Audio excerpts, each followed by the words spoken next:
now with more. Reince Priebus, chairman of the Republican National Committee. Mr. Chairman, good of you to be here tonight. Your thoughts on whether indeed it is time for a special prosecutor in this case, and your proposal for getting around a clearly reluctant Justice Department, which would be needed to have one. Well, clearly the DOJ can't investigate itself. The FBI already recommended an investigation of corruption in the Clinton Foundation. They declined to do it. Look, she's selling her time. She was selling her time as Secretary of State. So the question for the court really is, our time. Is it legal? It's our time. She was on the clock for right. us. That's right. I mean, and so the question for the court is, and you're a lawyer, is it legal to sell time of a Secretary of State based on the size of a donation to a private foundation controlled by that Secretary of State? That's what she was doing, and it's very clear that she was selling her time. The part that's even you say more, it's very clear, but you correct me. There's an inference of it. There isn't the smoking gun. There's the Huma Abedin email to the Crown Prince of Bahrain, about him saying, "All right," she accepts an invitation from the Clinton Foundation head to get that guy a meeting. She's like, "All right, I'll take care. I got it." Right? Like I got it. But there's no. Right. Their point is, look, she met with a lot of people. Some happen to have had dealings with the Clinton Foundation, and to suggest that that's untoward or pay for play is unsupported. Well, I mean, you have to put the pieces together. Look, it took them 3 years to get these emails out there in the public. And everything points to the fact that she had people like Brand and Huma Abedin that were working as go-betweens. Huma was employed by both the Clinton Foundation and the State Department. They took anywhere from $21 to $65 million from countries in the Middle East that have horrible records against women and gays and everyone else in between. She set up they helped an owner of a soccer team to help on a visa, so he gave money to the Clinton Foundation to take care of the visa problem. I'd say you'd have a pretty good advocate for a visa problem if you could get the ear of the Secretary of State to take care of your problem. So your point is this was an abuse of power. It was corrupt, and it was an abuse of the power with which she was imbued, that she used it not to help the United States or the American people, but she used it to help herself, to help her foundation. She used it to help herself. And the donors she lined her own.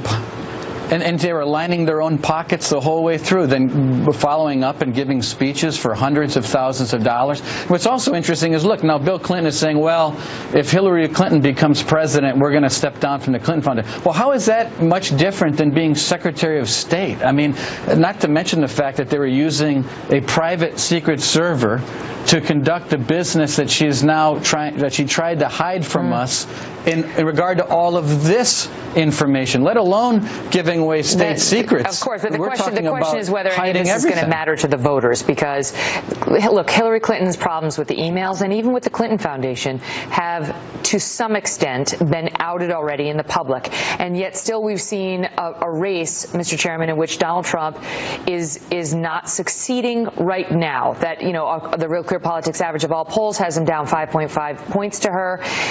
Missouri poll came out today that shows them neck and neck. Mitt Romney won that state by almost 10 points. Donald Trump's down there in Texas today. What's he doing in Texas? States like Texas and Georgia, those are red states. His critics say he's playing defense in all of these states where he needs to be playing offense, and she's got the better ground game. To all of that, you say what? So let me try to unwrap all of that real quick. Number one, he's in Texas because he's raising money, just like Hillary Clinton's in California raising money. She was in Cape Cod raising money.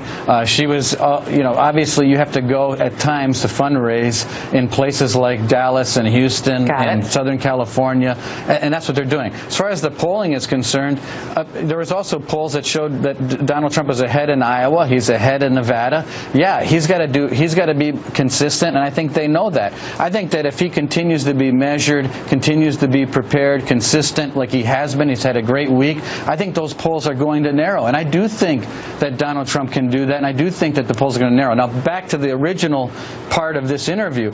If you had a special prosecutor and someone that was actually going to do their job and investigate whether or not there's corruption and do what you'd expect our government to do in a situation like this, of course she's going to sink. And with Donald Trump being more consistent and doing what he's been doing, I think you're going to see by Labor Day the polls tight and even potentially him getting back ahead like he was after the convention. By Labor Day. Okay, so Steve Bannon has taken over as the CEO of Trump's campaign. This is a guy who doesn't think much of your party and has come out and suggested he'd like to destroy the whole thing, according to a report that just hit yesterday in the Daily Beast, suggesting he's a Leninist, that he'd like to take down the Republican Party. He just doesn't like parties in general. You're the head of the Republican Party. What do you think of that? Well, I never like unearned attacks, and we've been both on the good side and the bad side of that particular website. But look, there's so much media out there, Megan. I mean, there's so many websites. There's so many. Well, you've seen Steve Bannon's website, right? Thinks absolutely nothing of your party and the so-called party elite. You know that. Listen, I'm not a fan of some of the things that have happened, but I don't think it's been totally one-sided either. I mean, we've been on the receiving end of some good things from that particular website too. But I think you got to judge people moving forward, and I think so far, if you look at the way things have been going for the last several days, I think it's a continuation of Donald Trump staying on message, being disciplined. He's doing it again today. I think that's where he needs to be. Reince Priebus, great to see you, sir. Thanks for being here. Thank you.